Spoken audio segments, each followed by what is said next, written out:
Hi, and welcome to the Expansive. My name is Erik. I'm one half of the Expansive podcast. I'm a speaker and executive coach. And as always, I'm joined by my ever elegant co-host, keynote speaker, and future strategist, Mr. John Sanei. What's happening, everybody? Good to be with you again. So every week we release a new episode about what it means for individuals and organizations to approach the future with an expansive mind. Join us as we challenge the status quo, bant about life, and expand our perception of what is possible. So today we are speaking about playing games, big and small. But before we get to that, John, what's been happening in the news? Well, firstly, before we get into the news, because obviously there's always a lot of news that we can cover, I am quite literally 5 kilometers away from you, Erik. Have we ever been this close and also digitally apart? Travel has begun again. I've just spent 2 hours on a flight, which was quite uncomfortable because now you all of a sudden sardine canned with everybody else. But I was packing yesterday and I was telling you, don't worry, I'm going to bring my mic with me so the sound is clear. And you said to me something like, oh yeah, like before.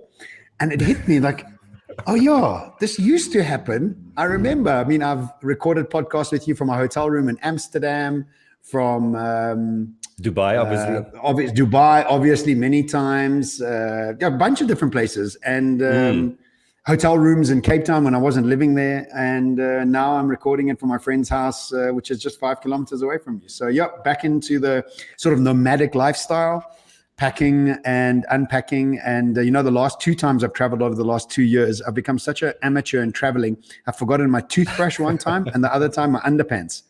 And I was like, ridiculous, so I had to go buy these things. And I've got so many underpants. Yeah. And this time I forgot my iPad. So there's always something that I'm going to be forgetting. But anyway, which, by the way, if you haven't seen John speak live, he always has an iPad in his hand when he's speaking live. So it's almost like I'm going to hold my clicker. That's it. Just the clicker. So tonight, for everybody listening, I'm doing a talk tonight at Suits and Sneakers. They have developed a new platform, which is a hybrid conference center. And so Mark's asked Richard Mulholland and I to open with Mark. And so, really looking forward to it. The talk tonight is called Comfort. And it's the first time I'm giving it. There's some old things in there, but definitely a lot of new things. I'm quite excited about it, and that's why I have an iPad with me. I'm on stage because I don't know what bloody slide is coming next. I'm like, I can't remember which slide I put in there. You know what I mean? So it's like I need to tee my words up for the next slide, and sometimes it catches you by surprise. You're on another mission of talking, and then some other slide pops up, and you're like, oh shit, I forgot about this slide. I need to be talking about this as well. So anyway, looking forward to it. Really nervous actually for tonight, being in front of a live audience, quite nerve-wracking, and especially in front of my contemporaries. I know Gilan is coming, you're going to be there, Richard is there, Mark is there. It's like so many other speakers and so many other authors are there. So it's going to be an exciting evening. Definitely won't be judging you too harshly, so don't worry. Erik, it's impossible, Mr. Perfectionist, impossible for you to be not judging too hard. And also, just for the listeners, very, very cool. Looks like Erik is on his way to move to Cape Town. Which is very cool. Congratulations. Super excited. Hopefully November we'll be there. We can have the expansive studio. But I was speaking to someone a bit earlier, and they said, oh cool, because then we're close to John. I'm like, no, because I'm going to get to Cape Town, then John is going to be going to Dubai again. So like, what's the point? Well, look, for about 3-4 months I'll be there with you, so we can definitely set up a studio there. But let's get stuck into today's topic. I think it's a really good topic, and I think something that we all are involved with without even realizing we're involved with: storytelling. And like every week, we like to just touch on 2 big stories that have been happening in the news. And obviously, the big story right now is Taliban taking over Afghanistan, America having pulled out in the past. Lots of people very scared, lots of horrific pictures coming in from the airport around people trying to escape. And then on the other side of it, you have Taliban also having news conferences that are telling people that they're not going to be as harsh as they used to be. I guess, they realize it's not working. They need to have some economic process that they need to work, and being that harsh stops a lot of economy happening. But it's a harsh process, it's a difficult thing. And what I always am surprised by is you see them have taken over those offices, but nobody's smiling. All of them still look incredibly angry and upset. And I just think to myself, well, then what's the point of having taken a country over? But the game they're playing is incredibly powerful. In fact, more powerful than Russia and America. Both Russia and America have attacked Afghanistan over the last 20, 30 years, and both of them have not won. And here we are back to square one, and the Taliban have taken over again.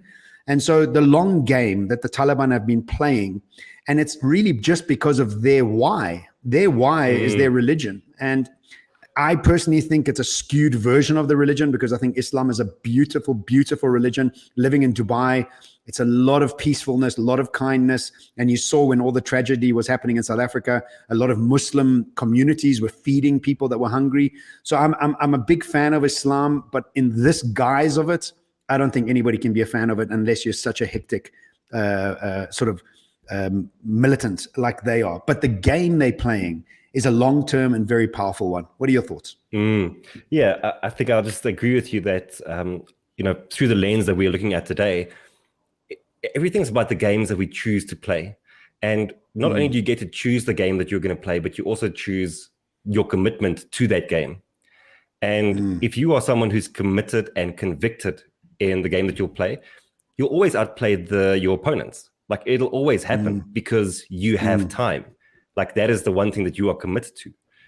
So, yeah, I think what's happening is very scary. And it's, it feels like the world is just compounding trauma and sadness at the moment. It's not stopping at all. And it's very difficult to be sitting where we are sitting, looking at these things happening, trying to understand what people are going through. It's impossible to do that. But yeah, it's part of this big recalibration, I guess, that we are going through as well.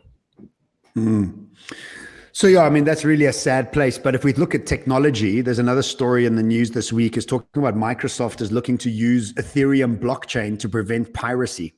And this is a big move because we're starting to get these major businesses. I mean, I think they're the second highest valued company in the world. And they're now starting to speak about blockchain, and they're starting to incorporate it, and they're building it on top of the Ethereum platform, on top of blockchain.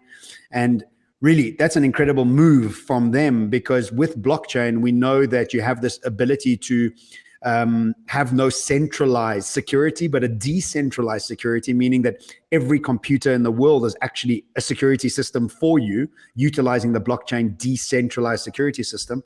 So Microsoft moving into this place is interesting because it's now no more a fringe process. It's now becoming a mainstream process. And soon enough, a lot of our banking and a lot of our sort of information will start going onto the blockchain and not just onto the internet. And this, again, is a great idea of how Satya Nadella looks at the world. You know, Satya Nadella is playing a long game. He's not there playing a short game. And the CEO previously, Steve Ballmer, who was a clown by all means, was playing a total short game. You know, it was an absolute clown. I'm sure he was taking plenty drugs backstage because, I mean, the guy was just out of hand in many, many circumstances, playing the short game. Everything was about competition, killing the competition. He spoke really badly about the iPhone.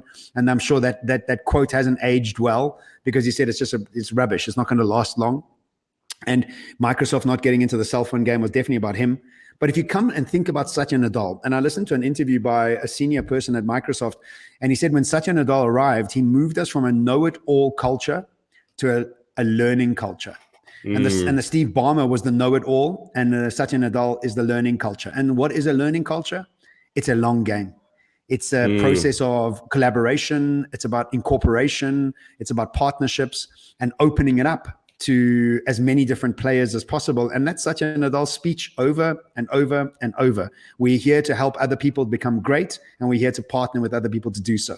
And I love the fact that he is taking this next step into the blockchain, being quite public with it and playing the long game and educating us along the way.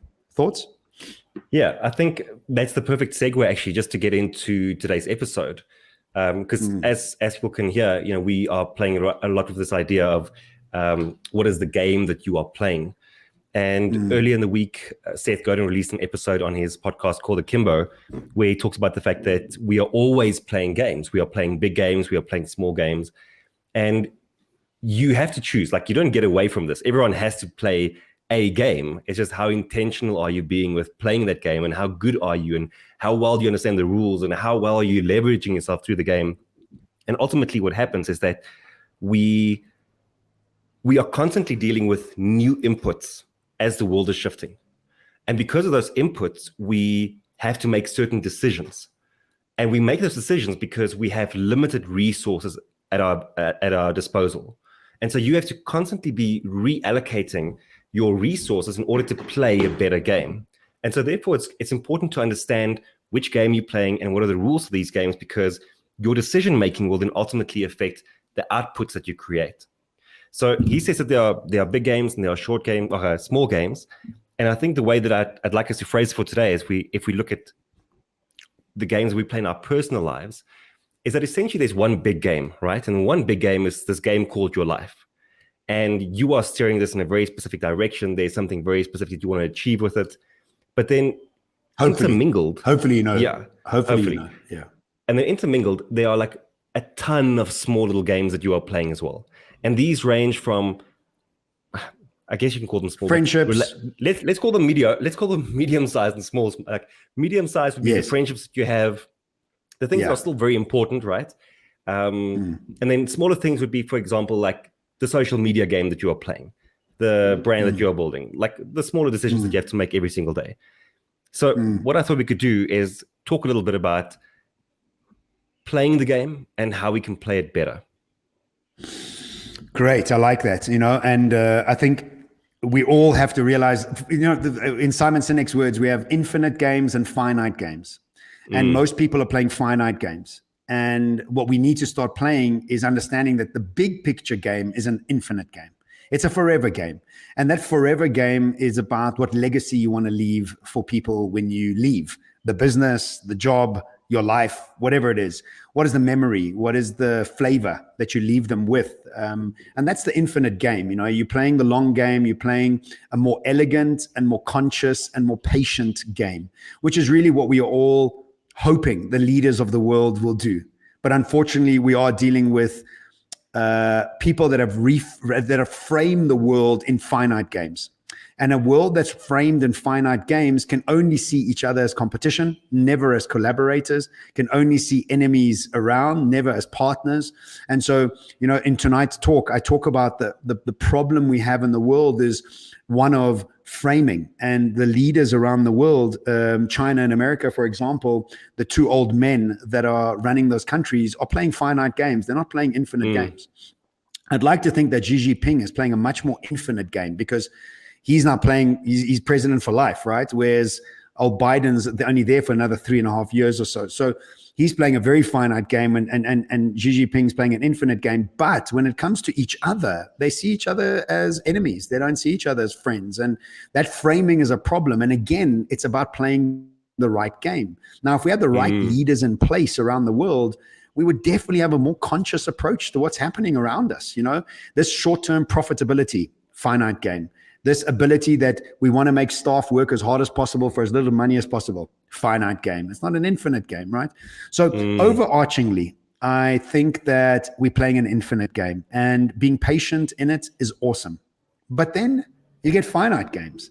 And the finite game, for example, what I just recently did, the Ironman, that's a finite game. I had a period of time to get fit in, have the diet, blah, blah, blah, get it right. And on the day, run the race. And then that's it. That's the finite sort of game that I played there. But then you also get many different sort of smaller and bigger versions, friendships, people that you want to keep in your life and people that you don't want in your life. What sort of games are you playing with them? I have a funny game when it comes to food. I'm an excellent eater. I eat really well until about 8:30 at night. And then I eat terrible food. I don't know why, because it's kind of like relax into it. So I have a funny game when it comes to food. I'm really good with it until like I get tired and exhausted, and I change the game. So I think these games are going on all around us. We need to decide which ones are finite and which ones are infinite. Yeah, and I think that awareness, it's always step number one. Like no matter what change you're trying to drive in your life, no matter what you're trying to improve, the first step is always, can I have the awareness? And I think when we look at the world through games, it brings a really interesting level of awareness to it, because it also, there's a playfulness, I guess, that comes with it just right off the bat, is that we get to play. We don't have to, it's not this like grind or hustle. There's a playfulness. But I also think when you look at games just in general, they provide a nice framework for how we can improve our lives or how we can be better at the things that we care about. And to start at the beginning, so you're speaking tonight with Rich, and so Rich Mulholland, and like John was saying, he's a keynote speaker as well. He's an avid game boarder.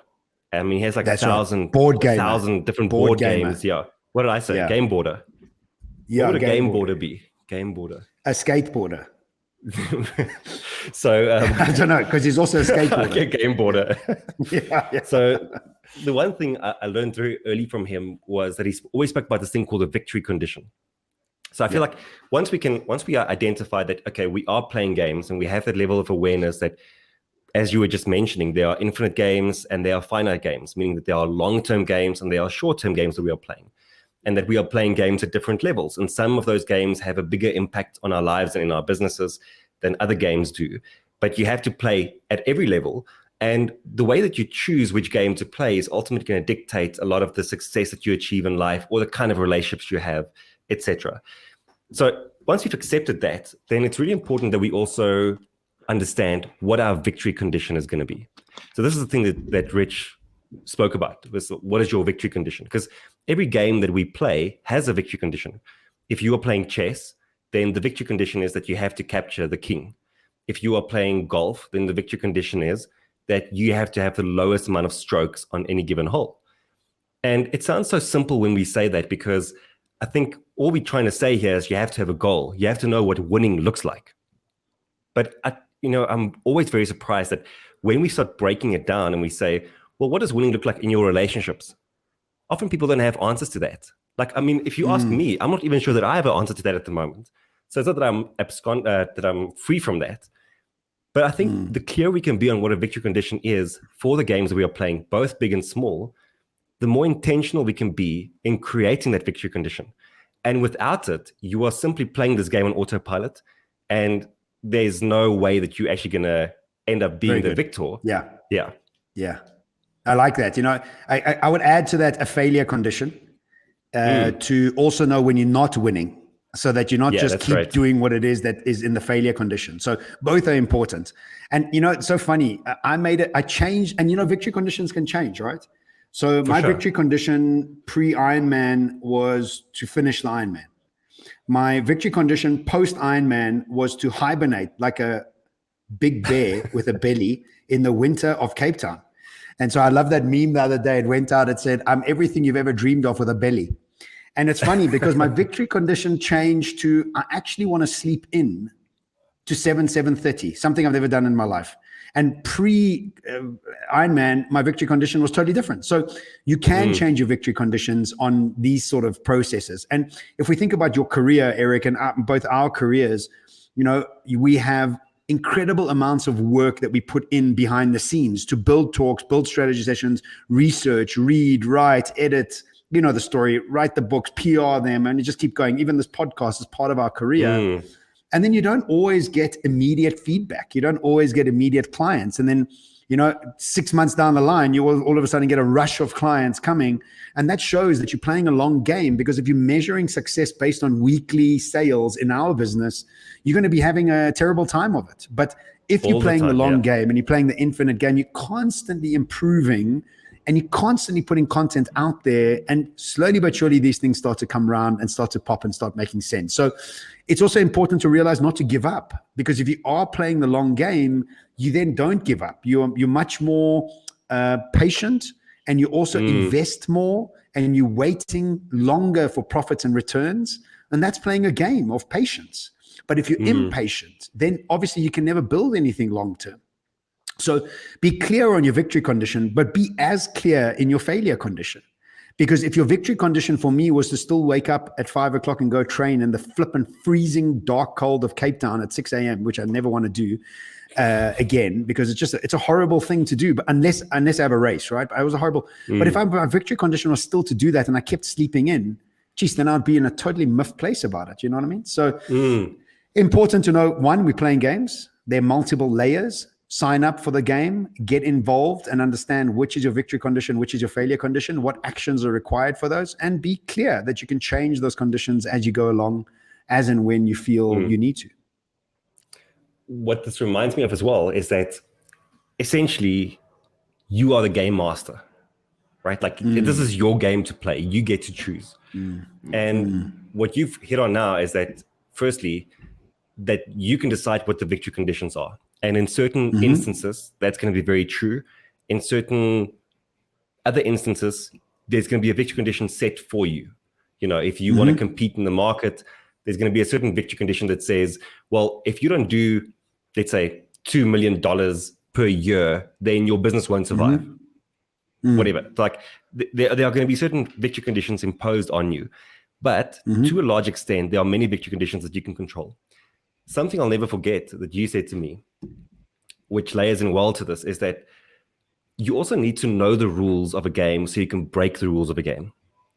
And, you know, for example, and I'll remind you of what you told me just now, but when you know the LinkedIn game, for example, like when you realize that the LinkedIn algorithm works in a certain way, then it also means that you understand, oh, well, actually, like, let me not post a link in my main section. Let me post in the comment section. And what you're doing is that you are slightly breaking the rules there, because the rules are actually saying that you, or typically how we think about it is you post everything in the main section of your body, of your post, right? But now because you're starting to understand the game, you're starting to figure out, well, how do I tweak the game? How do I turn it into my favor? There was another example that I had. If I look at my speaking career, I think, you know, my career has been fast-tracked compared to many other speakers. And it's not necessarily because of me playing the game well. It's because there were certain shortcuts that I was able to unlock. And what that looked like was that I was able to very early on align with the likes of yourself, Mark, Richard.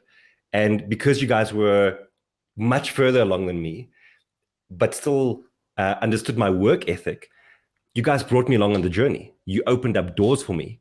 I think I've had more international gigs because of you than because of me, you know, but all of that has accelerated my career in a very big way.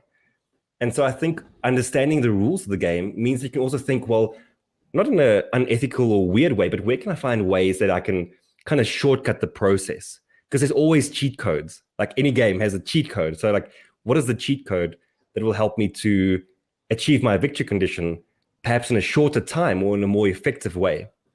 So what I remember from what you said, and you can probably, as soon as I tell this, you'll be able to tell it better than I can. But you said something about like when you were boarding the plane initially, when you were like just starting to fly a lot and do a lot of traveling, you said like when people boarded and they went into economy, there was a difference in the way that people were perceiving the world, like economy versus business versus first. Do you remember that story? Yeah, I remember it. Yeah. I remember. I don't remember the details actually. What was? I made a video about it. I wrote about. Did I write it about in my book? I think. Yeah, I did. Yeah. I can't remember. It came down to. I remember the punchline, which was that the people in first class, they made their own rules. That initially you get to this. Oh, here we go. No, I know it. I know the rules. I remember. It's the 3 levels. I mean, look, I bastardized the story, but it's the 3 levels of consciousness. 1, you're running around from pillar to post. You don't even know there's rules. You don't even know there's a game. Then the second level of consciousness is, there's rules. And if I follow these rules, I can become more successful. The third level of consciousness is I make the rules. This is actually my game. It's like, why am I following somebody else's rules? And I kind of broke. That's such a, Erik, that's such a great memory. So that what came from a Jordan Peterson interview I listened to, and he was talking about the 3 levels of consciousness. And so when I was traveling a lot, I was sitting in business class and I was like, yay, guess what? I learned how to play the rules of the game. And now I'm getting flown around the world business class by clients because those were part of what I was building towards. But then, as all ambitious people do, you're sitting in business and you're like, hang on a second. what are those people in first class doing? It's like, oh, okay, those are totally different people there. Those people are paying 200,000 Rand for the flight, or $20,000. It's like, hang on, how the hell can they afford that? And oh, they've got a different version of the game that they're playing, you know? And this really boils down to when I was a kid. I come from a single mom family, and I mean, we didn't have money. And I remember seeing Mercedes Benzes. And I remember very clearly, my mom used to earn 750 Rand a month, which is about, in today's terms, $50. Jeez, that's $50 a month. Anyway, she used to earn $50 a month. And I remember Mercedes Benzes. There was that big, I don't know what model it was, but when I was 8 years old, they were 28,000 Rand. I remember that.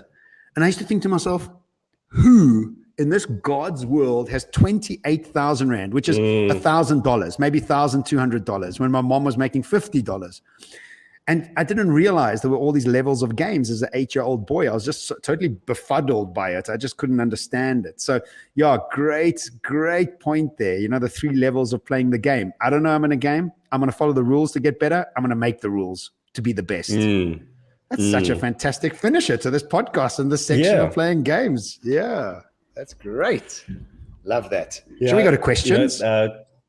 Yeah, let's do that. That's a very good segue to the next section, which is that we've recently launched a WhatsApp group. If you haven't joined us there yet, we would love for you to connect with us. The number is +27 64 641 1701. We'll also leave that somewhere in the show notes for you. But essentially, every week we take voice notes from our listeners and then we answer them here on the show. So let's see what we have this week. And geez, this week we had so many, I don't think we can actually even get to all of them. But we'll try and get to as many of them as possible. And just to let you all know, we don't listen to these I don't listen to them preempting. I think our producers do, so that to make sure that nobody's swearing or doing any of those things and making them not too long. But we haven't listened to them, and so this is off the bat straight away. Go for it. There we go. Oh, well, good day, John and Erik. My question for you guys today is, how can one learn from failure and overcome fear? And does meditation really help? Cool. We didn't get a name there, but did you catch the voice note? Yeah. How do you overcome failure, and does meditation help? Is that right? Yes. Yeah. How do you learn from failure and overcome fear? And yes. And does meditation help? You want to tee it up? Okay, meditation, first of all, let's just start there. I'm an avid meditator, have been for 15 years. I mean, recently I haven't been meditating. It's part of my victory condition to be lazy over the last 3 months. But meditation is a wonderful place. Because there's too much money, that's why. Because the more money there is, the less meditation you do. No. Because meditation is only a tool to bring in money, right? No. So the more money, the less meditation. The less money, the more meditation. No. So I think the thing is there are meditations to bring about abundance. And there's also meditations to bring some sort of stillness, clarity, and objectivity into your life. And you start to realize when you go into that meditation is that when you move from beta and alpha brain waves into theta brain states, in that theta brain state, for the very first time, you become an observer to your life and not actually a player. And that is really powerful because you separate yourself from the activity. You become a spectator of the activity. It's almost as if you're sitting in the stands watching a football match instead of being a player in the football match. And so meditation is this wonderful place to create any of sort of reality you want, whether it's money, a relationship, a healthier body, or just go into a state of stillness and listen to that wisdom and listen to that innate voice that's always speaking to us. But because we're so busy being busy, we never hear it. So that's the place to want to go into for meditation. And of course it helps because the question is around fear and around failure. So if you go, once you've done the meditations and then you get to the point where you realize that fear is a fictitious idea that you've just conjured up in your beta and alpha brain states, and there's actually just a story that you're telling yourself about what you're supposed to be fearful of, or you're dragging your past into your future with you. And then in that guise, you are fearful of certain things because that's the repetition or the patterning that you come from. Meditation gives you that stillness, that objectivity, that spectator process where you can see the story for what it is and you can see it dissipate and disappear right in front of your eyes. So overcoming fear, there's many, many ways to do that. Meditation is one of them. Another one of them is healing your memories, your trauma from your past. And also 2, being clear on which game you're playing. Is it a long-term, short-term, or medium-term? What are your victory conditions? What are your failure conditions? And then you can ascertain whether you should be fearful or not. But most of the time, fearfulness is really just a victim of your imagination. So it's not really worthwhile putting too much energy into it, but really focusing on what you're trying to create. And if you're so busy creating what you're creating and you've accessed your genius, guess what? You have no time for fear. Yeah, well said. I think all I'll add to that is I'm also an avid meditator, depending on how much money there's in the bank account. But I think you're meditating for the wrong reasons, but yes, okay, that is one reason to meditate. But I'm just joking. But No, you're not. I do love meditation. Well, I do the abundance meditation the most. I won't lie about that. Yes. And what happened this week? You got 6 clients sign up. Jeez, you've been meditating hard, Erik. I've been meditating super hard, dude. So meditation, that's the one thing. What I would say only about the learning from failure thing is that I often think when we ask questions like that, we are looking for something that is unique and special and a well-kept secret in some way. Whereas, like, if I had to turn that question back on whoever asked it, they'll probably have the answer right there. Like, they'll know exactly how to learn from failure. Mostly it comes down to actually doing a good post-mortem on whatever went wrong. So it's just being more intentional again. It's sitting down and saying, well, actually, what happened here? And let me not just assume the obvious. Let me go a bit deeper. Let me look at the data, the analytics, the environment, the people, the mindsets, the actions that we took. Like, let me just pull things apart a bit and see what really happened so that I can learn from it and make some informed decisions moving forward. Versus how we often do it is we look at failure, we go, oh, it must have been this. And then, like, you could very well be wrong about this. And then actually you've learned nothing, or you've learned the wrong lesson. Yeah. So it's almost like interrogating what part of the process is making you fearful, because it could just be one of them. I did this exercise with a coach a couple of weeks ago. And one of the things is I like my teams to be incredibly professional. And I get stressed when they're not. And the reason is I don't want to be perceived as unprofessional. And so my stress is actually coming from my need to be perceived as professional. And if I can communicate that well enough to my teams, then they understand what's a priority for me. And coming across at every touch point at being professional is so, so important for me. So my stress and my fear, I need to pinpoint it, where it is, unpack it, and then be able to deal with it. Good question. Let's move on to the next one. Cool. Next one. Hi, Erik and John. My name is Conchetta. I am from Clarksville. I just want to find out, do you think that board games can help with childhood development? So, like, if you think of Monopoly and the property development in general, and like chess with strategy, do you think that is possible, that it can help with childhood development? Thank you. So I've told you before, but I'm an avid gamer, and like my mom's psychologist. And for years, we were trying to persuade her that allowing us to play games is actually good for our brains. And most of the times it didn't work until recently, when there's been a plethora of research that's coming out now to show that playing games is really good for the brain. And I think she knew it. I just didn't think she wanted us playing video games until whatever time at night. But yes, I think, like, when you look at, I'm not a developmental expert at all when it comes to kids' development. But I do know that when you look at the research, there's a very large body of research that says playing games is great for children, from hand-eye coordination, cognitive development. And I know that there's even games that are being released and developed specifically with the intent of helping children develop differently in a cognitive manner, but also from a stress, anxiety, like mental health point of view. So I think in times to come, in fact, there was actually a game recently.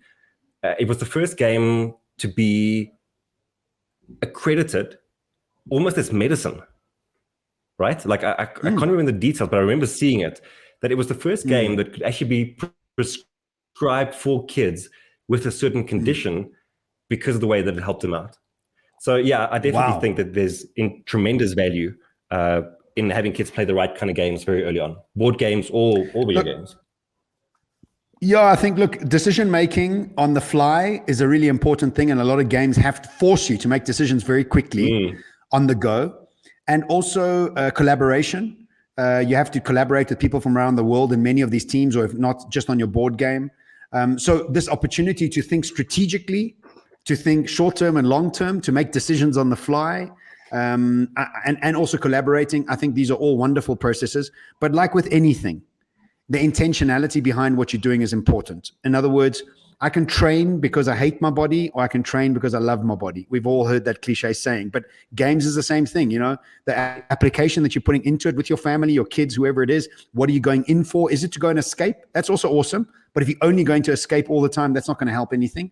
And if you become practical about it and intentional about it, I think you can utilize many things as helpful processes for kids and adults. So it's not one or the other. I think both can benefit from these sort of things. Listen, can you imagine 5 or 10 years into the future when a kid is strapping on a VR headset and just from like the middle of Africa, they get access to the world and they get to play collaborative games with people from across the world, educational games with people from across the world in a world that feels real to them. I mean, I look at VR, dude, and I like the innovation in health. If I had that when I was studying physiotherapy, like I think my studies would have been totally different, because you put on this VR headset, you see the body in front of you, and you just like you pick it apart, you know, and like you point to it and it gives you the name, and like I think your learning must be so enhanced. I mean, we had cadavers, so like I'm not complaining, because it's a pretty interesting experience having to cut into a cadaver. But I think like what an incredible thing. No, dude, it's something you have to experience at some point. Not for me, thank you. Not a game I'm signing up for anytime soon. Even my own blood makes me faint, bro. Now I must go see other things. No, thank you. I'm quite fine. I was never built to be a doctor, that's for sure, or a basketball player. Listen, with that, final notes. So thank you so much for joining us today on the Expansive podcast. We hope we added some value into your understanding of the games that you're playing, also building those victory conditions and failure conditions. And we hope that you're living a more expansive life after listening to the Expansive podcast. If you enjoyed it, please do share it with a friend, and please do look after yourself in these tumultuous times. And once you've done that, please go look after somebody else. Erik? Yeah, thank you. I think it was an incredible episode. I think it's such an interesting lens to view the world through as the games that we play. And I really do hope that everyone leaves this podcast with a lot more intentionality in thinking about the long-term games and the short-term games and how they can support each other, and being intentional about the leverage you apply to the game, and ultimately knowing what your victory condition is. Just a quick reminder as we end this episode that there are a few ways that you can connect with us. You can book either John or myself to speak at your event. We also do combined learning experiences for teams. Please make sure to join us on WhatsApp. This way you become part of the Expansive community, and we can answer your questions here on the show, just like we did right now. A quick reminder, that number is +27 064 641 1701. We look forward to chatting to you soon. Have an incredible week ahead. And if you do feel so inclined, we would love a 5-star review from you on iTunes. Until next time, goodbye. Ciao.